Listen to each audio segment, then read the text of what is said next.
তো এই কোরআন ধারণ করার কারণে, এই কোরআন মানার কারণে অনেক আল্লাহর ওলিরা বিপদের মধ্যে পড়েছেন এবং সাহাবীরা বিপদের মধ্যে সম্মুখীন হয়েছেন। কেমন বিপদ দেখেন, হযরত ইব্রাহিম আলাইহিস সালাম যখন আল্লাহ এক বলে স্বীকার করলেন, তখন নমরুদ, ফেরাউন, নমরুদ বাহিনী ইব্রাহিম আলাইহিস সালাতু ওয়াস সালামকে বললেন, ও ইব্রাহিম, তুমি কোন আল্লাহর কথা বলো?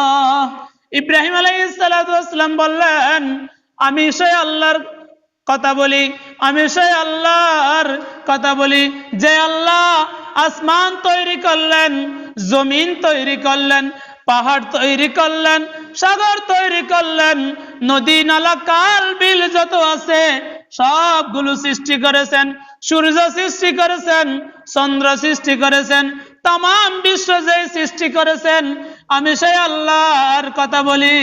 কার কথা বলি?